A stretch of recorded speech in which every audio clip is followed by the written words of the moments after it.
La semana pasada oímos un testimonio de Diana, cómo el Señor le desapareció un quiste de 6 centímetros. Y yo quiero que escuchemos algunos testimonios porque somos una congregación que no somos de mucho testimonio, y entonces quiero traerlos como referencia para que veamos que el Señor actúa también en nuestra iglesia y no solo lo que vemos en la televisión. Vuelvo así un poquito aquí, don Rudy. Cuéntenos cuál era el diagnóstico que los médicos le habían dado a usted. Bueno, el jueves que yo fui a una cita normal para mi corazón y había hecho un electrocardiograma y una prueba de esfuerzo, y ese día el doctor me dio una orden de internamiento. ¿Y qué fue lo que le mandó a hacer con esa orden de internamiento? ¿Qué tenían que hacerle? Bueno, yo tenía que volver el lunes para internarme para hacerme una operación del corazón otra vez, que antes me la habían hecho hace 5 años, una operación de corazón abierto, y tenían que hacerme algo así parecido. Ok, entonces usted fue el lunes para que le prepararan toda la orden de internamiento y lo prepararan para su operación, ¿así fue? Yo el lunes fui a otra vez donde el doctor para el internamiento, y ese día me hizo otro electrocardiograma, y el doctor vio el electrocardiograma junto con el especialista de electro, y parece que en ese momento ya no había absolutamente nada. O sea, le hicieron otro cardio y otro. había desaparecido. Exactamente así. Ok. ¿Y qué fue lo que pasó ese domingo que llamamos para orar por la gente por sanidad? Bueno, sí, yo me sentí muy mal el fin de semana y vine aquí y le dije al pastor que por favor me ayudara, que oráramos, y ese domingo yo pasé al frente y el pastor oró por mí. Yo sentí algo en mi cuerpo, alguna cosa, algo diferente que yo no sabía qué era. Y bueno, el lunes que volví al hospital, pues fui con un poco más de fe. Así que entonces usted fue y le dijeron, váyase de aquí, usted no tiene nada. Exactamente, el doctor yo le dije al doctor, bueno, pero ¿qué hago yo si yo me siento cansado? Y el doctor me dice, bueno, con ese cuerpo que estás jalando, te estás cansado, tenés que bajar un poco de peso. Muy bien, muchas gracias. Okay. Hasta luego.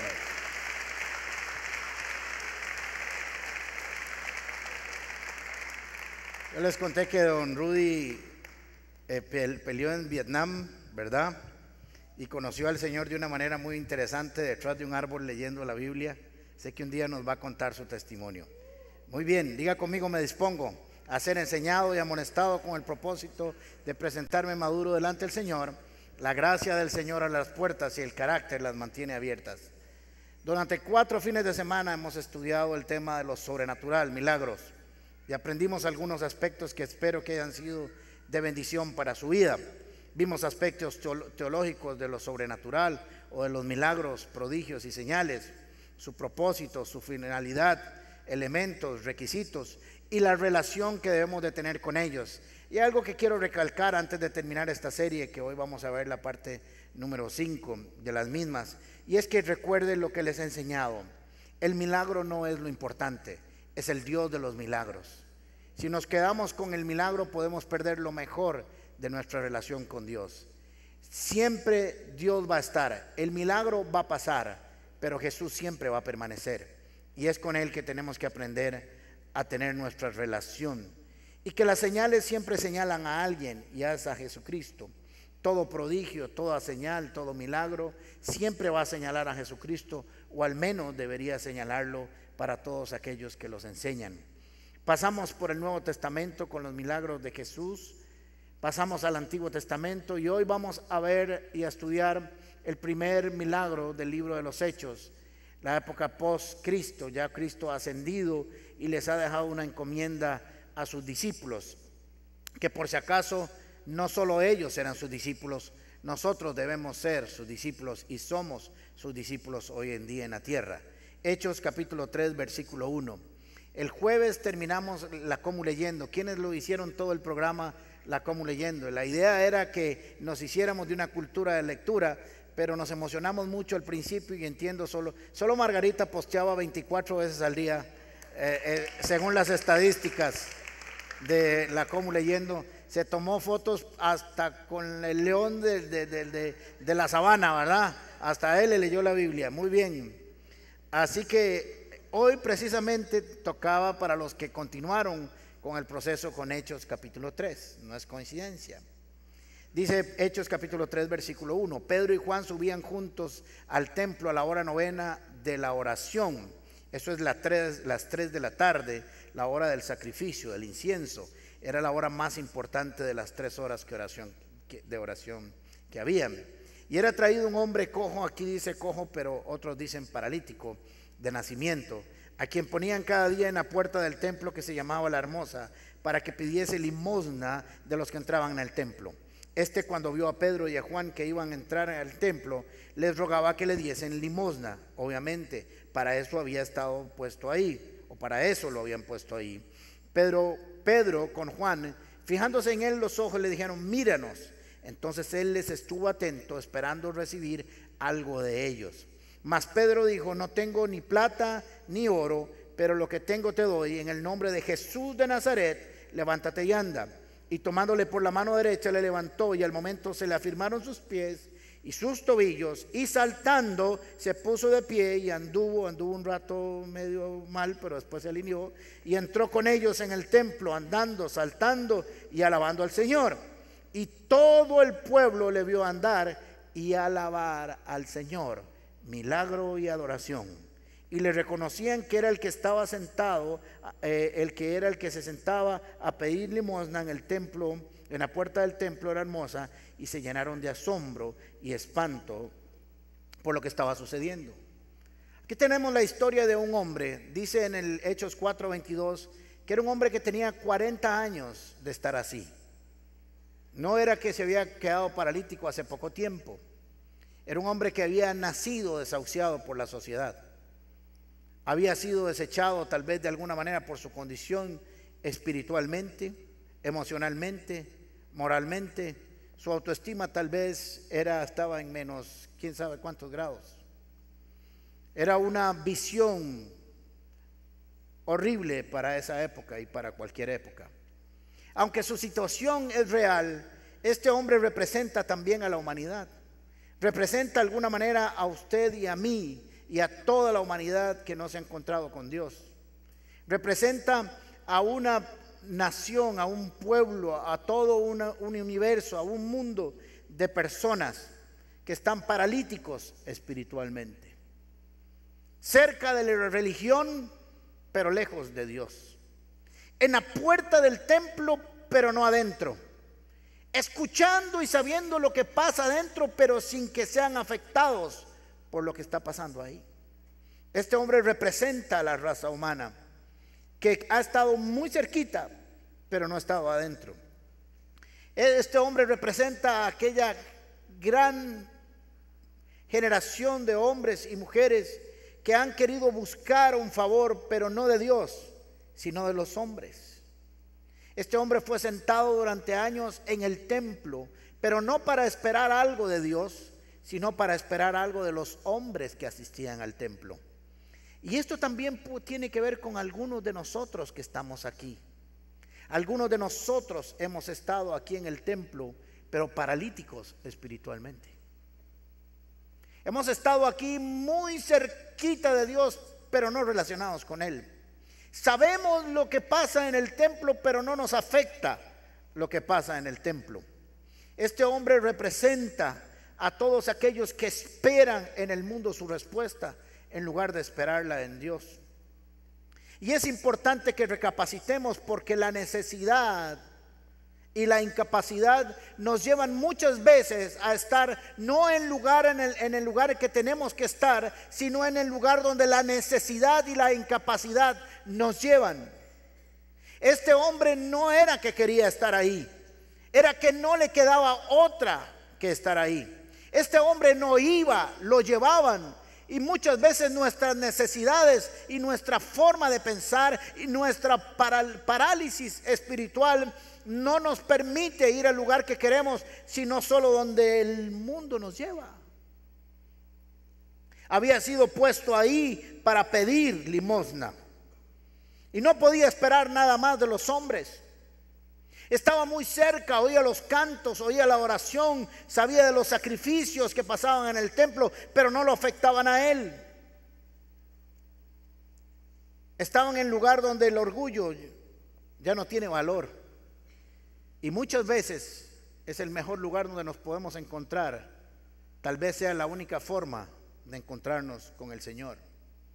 No estaba en el lugar equivocado, estaba en el lugar correcto donde se pedía limosna. La gente limpia su conciencia antes de entrar al templo, o se supone que llega con generosidad. Él pensó, solo pensó una vez más, que ese día sería como los 40 años anteriores a su vida. Lo volverían a poner en el mismo lugar, lo llevarían las mismas personas, lo dejarían a la misma hora, lo recogerían a la misma hora. Vería pasar tal vez las mismas personas que veía orar todos los días e entrar al templo a orar. Serían los mismos, algunos lo conocerían, se llamaría Chespirito y le saludaban todos los días. Hola Chespirito, y le daban algo. Ya los conocía, sabía quiénes les daban un poco más y quiénes le daban un poco menos. Lo que no se imaginaba es que ese día se iba a encontrar con dos personas que no eran iguales al resto del mundo. Se iba a encontrar con personas que se habían encontrado con Jesús. Él no lo sabía, pero en los planes de Dios y la misericordia de Dios, él sí estaba en los planes de Dios. No tenía esperanza. Su única esperanza diaria sería que alguien le diera un poco de limosna, un poco de plata, para el que le alcanzara para el día o para 2 días. Algunas veces le daban tal vez mucho y con eso le ayudaba a su familia, pero era un hombre que no tenía esperanza. Pero ese día también iban a subir 2 hombres que posiblemente también habían subido a ese templo muchas veces, pero de manera diferente. Posiblemente Pedro y Juan habían subido a este templo muchas veces a orar. Habían estado ahí muchas veces como buenos judíos. Pero esta vez subirían las escaleras de una manera diferente. Hace pocos días el Espíritu Santo los había visitado en Pentecostés. Pedro había sido y Juan llenos del Espíritu Santo. Ahora tenían una visión de reino. Ahora no eran hombres temerosos. Habían aprendido de Jesús por 3 años y medio, 3 años y un poquito más. Y ahora la promesa que estaba en Juan capítulo 14 había venido sobre ellos y habían sido llenos del Espíritu Santo, habían sido revestidos y vestidos del poder de Dios en sus vidas. Ellos no eran los mismos que habían subido a ese templo otras veces. Ahora tenían un concepto diferente de la gente. Ahora tenían un mandato de Dios. Ahora sabían que podían hacer cosas que eran diferentes y que ellos podían impactar al mundo entero. Habían sido mandados, enviados por Jesús para modificar la estructura del mundo. Así que se topan 2 personas, uno creyendo que sus días serían iguales y otros que sabían que sus días ya no eran iguales. Unos que tenían una visión conforme al reino, a lo sobrenatural, y otro que tenía una visión solo natural. Y no era su culpa. Así se había acostumbrado. Hay muchos de nosotros aquí que nos hemos acostumbrado a vivir como paralíticos espirituales.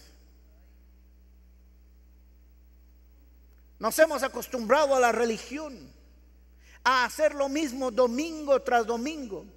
Algunos ni vienen, son arrastrados. Y qué bueno, porque como este hombre era el mejor lugar que podía, porque ahí recibía lo que esperaba. Es extraño, pero uno cuando un chiquito no quiere, o el hijo de uno no quiere ir a la escuela, ¿qué hace? Lo obliga, le dice: vamos papá. Usted se levanta, se baña y se va porque quiere un mejor futuro para usted. Usted no va a ser igual que vago que su tata o su abuelo o su tío. Vamos, usted se va a graduar. Pero vean qué extraño. Cuando es del reino de los cielos, la gente dice: pero ¿cómo lo vamos a obligar? Quiere decir que es más importante obligar a un hijo para la escuela que conozca a Dios. Si tienen que venir obligados, vienen obligados. Algún día serán llenos del Espíritu Santo. y se traumaron por venir a la iglesia, no se preocupen, el mundo los van a traumar con guaro, con drogas y con sexo ilícito. Se tiene que traumar en algún lugar. En algún lugar se va a traumar. La primera tanda que se pegue lo va a traumar. Yo me acuerdo carajillo cuando me pegué la primera, porque sí, tuve lo mío.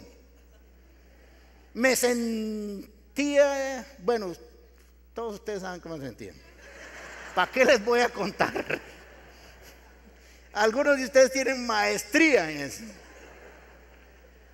Y cuando abro los ojos y se movía, leí, hay un proverbio que dice: ten cuidado con el vino, porque es como si durmieras en un mástil de un barco. Yo dije, este man un día se fumó.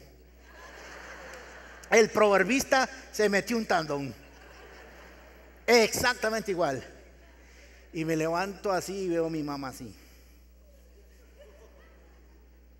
Y veo y tiene un vaso a la par. Y yo dije, agüita, agüita. Y donde lo vuelo era un guaro. Y me dice, quiero que se lo tome otra vez. Y cor. Y yo, mi mamá, con el de ayer es suficiente.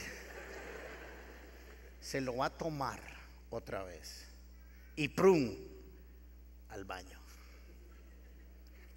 Si no nos trauma la iglesia, nos trauma el mundo. Mejor que se traumen aquí, por si acaso. Si es que uno en la iglesia se trauma. Bien, así que van subiendo estos hombres. Este paralítico está todos los días poniéndole la mirada a alguien que le puede dar su limosna. Él sabe que si fija sus ojos sobre alguien, aquella persona lo va a ver a él, va a ver una conexión y le va a terminar dando una limosna. La visión de este hombre es, aquí vienen dos billeteras. No sabe que son Pedro y Juan, pero sabe que tal vez le pueden dar dinero. Se centra en ellos y ellos vuelven a ver a este hombre. Yo pienso a mi estilo de ver las cosas, que esto estaba llenado de gente. La hora novena es cuando más gente iba al templo. Se volvieron a ver Pedro y Juan. No lo dice, pero esto es primera de Alejandro 1:22.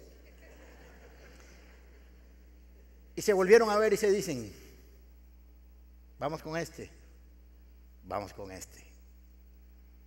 Aprovechamos para predicar. Entonces habían dos visiones de su situación. Este paralítico estaba viendo el mundo y no está mal, no era que fuera amante del dinero, ese era su trabajo. Cada persona que pasaba por ahí era una limosna que él podía recibir. Y estaba bien, a eso se acostumbró, a ver a la gente como un menudo, como dinero. Pero ahora estos hombres veían a la gente como una gran oportunidad para llevarlos a Cristo Jesús, para proclamar su nombre y que las señales que les acompañaban se manifestaran. Eran dos visiones de dos personas que se veían, o tres, pero cada uno con una mentalidad diferente.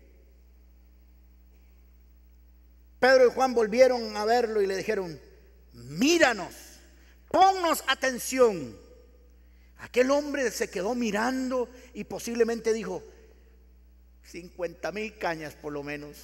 Con esta entrada que me hicieron, voy grande aquí. Es más, no lo conozco, debe ser en dólares.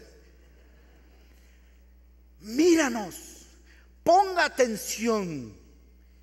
Y aquel hombre se quedó esperando lo que siempre esperaba de la gente. Y es que ese es un problema, no solamente que tenía él, y no lo estoy juzgando, a eso había sido entrenado y enseñado, pero todos nosotros estamos esperando siempre que cuando Dios va a hablar en dinero, porque creemos que la solución de nuestras vidas tiene signo de colones o de dólares. Si usted se da cuenta, en ninguno de los milagros que Jesús hizo lo resolvió con dinero. La única vez que lo resolvió con dinero fue cuando le cobraron los impuestos que se pagan con dinero. Ni modo que le voy a decir al César, dile que ahí le mando el Salmo 23. lo mandan a cargar. Le mandó plata. Porque lo que se resuelve con dinero, se resuelve con dinero. Pero nosotros creemos que todo en la vida se resuelve con dinero. Ninguno de los milagros que Jesús hizo se resolvió con dinero. La mujer del flujo de sangre ya se había gastado todo, ¿qué? ¿Lo había resuelto? ¿Con qué lo resolvió? Con fe. Usted y yo lo que necesitamos es fe, no dinero. Usted siempre está pensando, si yo recibiera más dinero, estoy enfermo, si tuviera más dinero para irme a Estados Unidos, o si tengo un problema con la familia, si tuviera, todo lo resolvemos con dinero. Y el Señor dice, ustedes no necesitan dinero, ustedes necesitan fe, porque con fe pueden comprar sin dinero. Esta mujer lo que no pudo resolver con dinero lo resolvió con fe. Los que tuvieron a sus hijos enfermos y sus criados enfermos no lo resolvieron con dinero, lo resolvieron con fe. La que tenía a su hija endemoniada no lo resolvió con dinero, lo resolvió con fe. Los ciegos volvieron a ver con fe y no con dinero. Los paralíticos caminaron no con fe y no con dinero. Todo fue resuelto con fe. No pida dinero, pida fe. Pida que sea aumentada su fe. Porque sin fe es imposible agradar a Dios. Pero además cuando agradamos a Dios, Dios se hace responsable de nuestras vidas. ¿Me siguen? Todos creemos que todo se resuelve con fe. Este hombre puso sus ojos y dijo, aquí está la harina del día, ya la hice. Fíjanos, póngase atención. ¿Por qué le pidieron que pusiera atención? Porque ellos iban a hacer algo con él y él iba a dar testimonio y necesitaba entender bien claro qué era lo que había pasado. Si no, no iba a saber que tenía que dar testimonio. Ponga atención a los detalles. Por eso Jesucristo, la palabra de Dios dice, pongan sus ojos en el autor y perfeccionador de su fe. No miren a otro lado, no pongas atención en otro lado, porque cuando pones tus ojos en otro lado te va a llevar a aquel lado. Uno siempre va a donde pone sus ojos. Un día de estos venía entrando por aquí, ahí que está un poquito lento a veces, y veo en un camión 3 chavalos que salían ahí. Y miren, imagínense que estaban viendo. Nadie sabe. 2 patillas que caminaban así, femeninas. Yo decía, no puede. Casi se estaban desnucando unos a otros así en la ventana, pero los 3 por un camión. Si ellos se quedan con sus ojos ahí un rato más, el conductor choca o quién sabe qué pasa o no se mueven. Siempre vamos para donde van nuestros ojos. Por eso la Biblia dice, puesto los ojos en Jesucristo, autor y consumador de la fe. Si los pones en otro lugar, te vas para otro lugar. Ellos tenían una visión. Míranos, vamos a hacer algo contigo, pero no tiene que ver con nosotros. Tiene que ver con el nombre que nosotros predicamos. No tiene que ver con el poder que está en nosotros, sino con el que fuimos revestidos. En Marcos capítulo 16, versículo 14, Jesús les dijo a sus discípulos, y quiero que quede claro que no solo fue a ellos, es a todos los discípulos de Jesús sobre la faz de la tierra, a todos, a usted y a mí. Le tengo una buena noticia. Dios ha prometido el Espíritu también para usted, y usted tiene la capacidad en el nombre de Jesús de Nazaret de ministrar los milagros de Jesús para los demás. Dice la Biblia así, les dijo Jesús, les dijo, vayan por todo el mundo y anuncien las buenas nuevas a toda criatura. Es un mandato que usted y yo tenemos. Si no evangelizamos, no somos parte del reino. El que crea y sea bautizado será salvo, pero el que no crea será condenado. Estas señales acompañarán a los que crean. ¿Qué pasará con las señales? Hay algo que yo quiero que ustedes entiendan como iglesia, que nosotros no andamos detrás de las señales andan detrás de nosotros. Hay muchos cristianos que andan detrás de las señales, pero es que las señales no van adelante, Las señales no se hacen solas. Donde hay un discípulo y una discípula del Señor detrás de ellos, hay señales. Hay gente que anda brincando de señal en señal, y eso es posiblemente que en su vida no ha habido ninguna señal que les persiga. Estas señales acompañarán a los que crean. En mi nombre expulsarán demonios, hablarán en nuevas lenguas, tomarán en sus manos serpientes, y cuando beban algo venenoso no les hará daño alguno. Pondrán las manos sobre los enfermos y estos recobrarán la salud. Después de hablar con ellos, el Señor fue llevado al cielo y se sentó a la derecha de Dios. Los discípulos salieron y predicaron por todas partes, y el Señor los ayudaba en la obra y confirmaba su palabra con las señales que les acompañaban. Ellos sabían eso, ellos lo tenían muy claro. Tenían un mandato de predicar, de evangelizar, pero sabía que habían señales y una potestad que les había sido dada, y en Pentecostés lo habían experimentado hace pocos días. Sabía que tenían una obra que hacer, sabían que han sido encomendados a predicar y a orar por los enfermos y expulsar demonios. Ellos sabían que tenían que hacerlo. Nosotros tenemos que entender como iglesia que es una obligación nuestra hacerlo. Hay cristianos que no creen en las señales ni en los milagros y creen que fueron para la iglesia del primer siglo, y quiero decirles que también son hermanos nuestros, solo que nosotros nos comemos el postre y ellos solo la comida, pero son hermanos nuestros. Así que se acercaron a ellos y le dijeron, Pedro dijo, no tengo plata ni oro. ¿Verdad qué increíble? Pedro no oraba nada, ¿verdad? No tengo ni oro ni plata. O sea, no tengo lo que estás esperando. No tengo lo que estás esperando en tu visión. No esperes tener que yo tenga dinero. Yo me imagino que cuando Pedro y Juan le dijeron, o Pedro le dijo esto, dijo ese madre que estaba atento así, así, qué madre. Este madre seguro me va a meter una parla como las que me echan algunos y no va a echar ni costra. No tengo oro ni plata, pero tengo algo que no tienen todos los que han pasado por 40 años de tu historia. No tengo lo que estás esperando, porque fuiste entrenado a esperar de las personas algo que no está mal, pero te acostumbraste a eso. Ahora nosotros te vamos a abrir los ojos, te vamos a abrir el entendimiento y te vamos a sanar.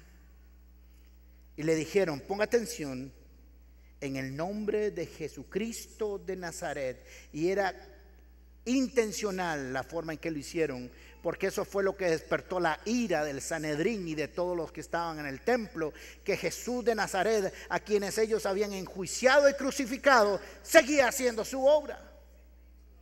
Y esos, al fin y al cabo, lo que son las señales, nos recuerdan a todos que es Jesús el que actúa en su iglesia, y que los hombres somos solo instrumentos en sus manos. Cuando Pedro fue a Cornelio, Cornelio lo recibió y se arrolló y lo besó y le dijo, levántate, porque soy un hombre igual que tú. Yo no necesito adoración ni que te inclines ante mí. Cuando nos olvidamos de esto es que Jesucristo desaparece para que aparezcan los hombres. Nada de lo que pasa en esta iglesia se debe a algún hombre.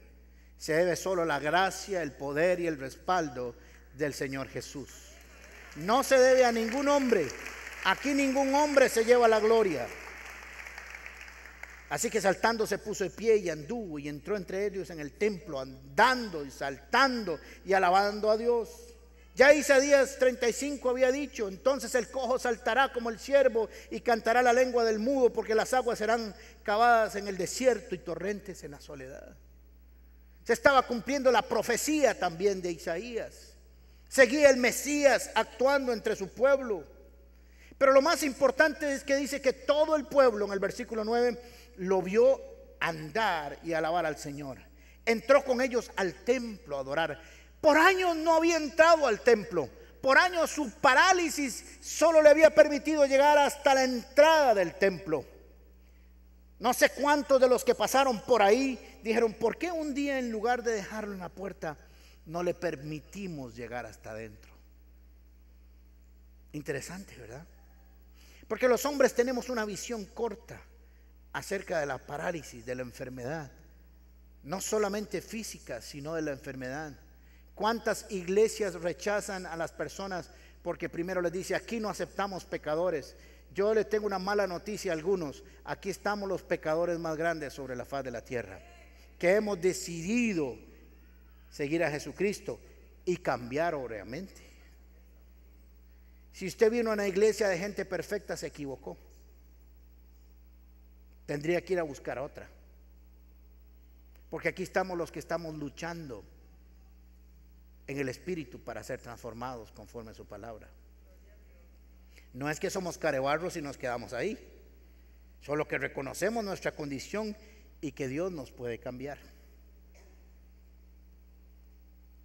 En el versículo 3:11 dice: mientras el hombre seguía aferrado a Pedro y a Juan, toda la gente no salía de su asombro. Corrió hacia ellos el lugar conocido como el Pórtico de Salomón, y al ver esto Pedro dijo: pueblo de Israel, ¿por qué les sorprende lo que ha pasado? ¿Por qué nos miran como si por nosotros o por nuestro propio poder o virtud hubiéramos hecho caminar a este hombre? ¿Por qué nos miran a nosotros? Nosotros detrás del milagro no podemos ver a nadie más que a Jesucristo, atrás, adelante y al lado. El nombre de Jesús era importante que fuera glorificado para que el hombre no se llevara su gloria.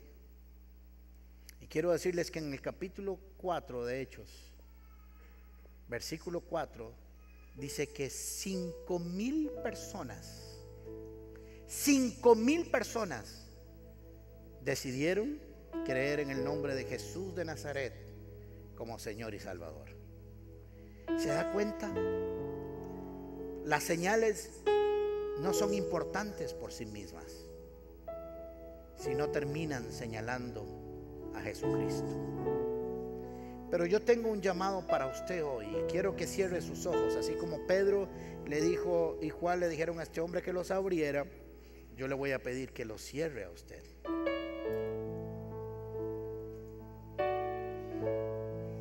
Yo quiero hablarles hoy con todo respeto a los paralíticos espirituales que hay entre nosotros.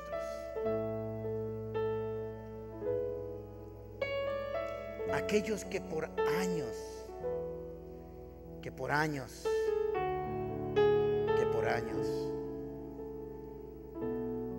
han estado cerca de la puerta pero no adentro, en relación con el templo pero no con el Dios del templo. A los lisiados que no están donde quisieran, sino donde este mundo los ha llevado. A los que han tenido la visión por años de esperar algo de los hombres, pero no de Dios. A los que creen que la solución del mismo Dios es dinero, cuando lo que necesitas es fe, porque todo lo demás vendrá por fe. Buscad primeramente el reino de Dios y su justicia, y todo lo demás será añadido. Así que le hago un llamado a todos mis amigos y amigas que están aquí, que ahora el Espíritu Santo les está hablando y les está diciendo: quiero que te pongas de pie, que te fortalezcas, que te tomes de la palabra de Dios y comiences a saltar y a brincar alabando al Señor que vino a salvarte. Y que el Espíritu Santo te pueda tocar de corazón para que cambies en el mismo lugar, llevado por las mismas personas o circunstancias, sin que nada cambie por años. El Espíritu de Dios les dice hoy: vengo a levantarte, vengo a cambiarte, vengo a transformarte. Y vengo hablándole también a todas aquellas personas que han perdido la pasión por hablar de Cristo, que tienen años de años y no hay nadie a su alrededor que haya salido de su parálisis espiritual a causa de su testimonio. No hay nadie por años a tu alrededor. Nadie se ha encontrado con Cristo por tu testimonio. Quiero también que se levanten de ahí y digan: no voy a callar, como hizo el paralítico. Comenzó a dar testimonio, entró al templo, se puso de pie y comenzó a gritar y alabar al Señor. Y todos preguntaron: ¿cómo es posible? Este es el paralítico. ¿Cómo dirán de ti? ¿Cómo es posible? Este es el que nunca había hablado de Dios y ahora está hablando. Y tal vez 5,000 personas se encuentren con él porque tú hablas.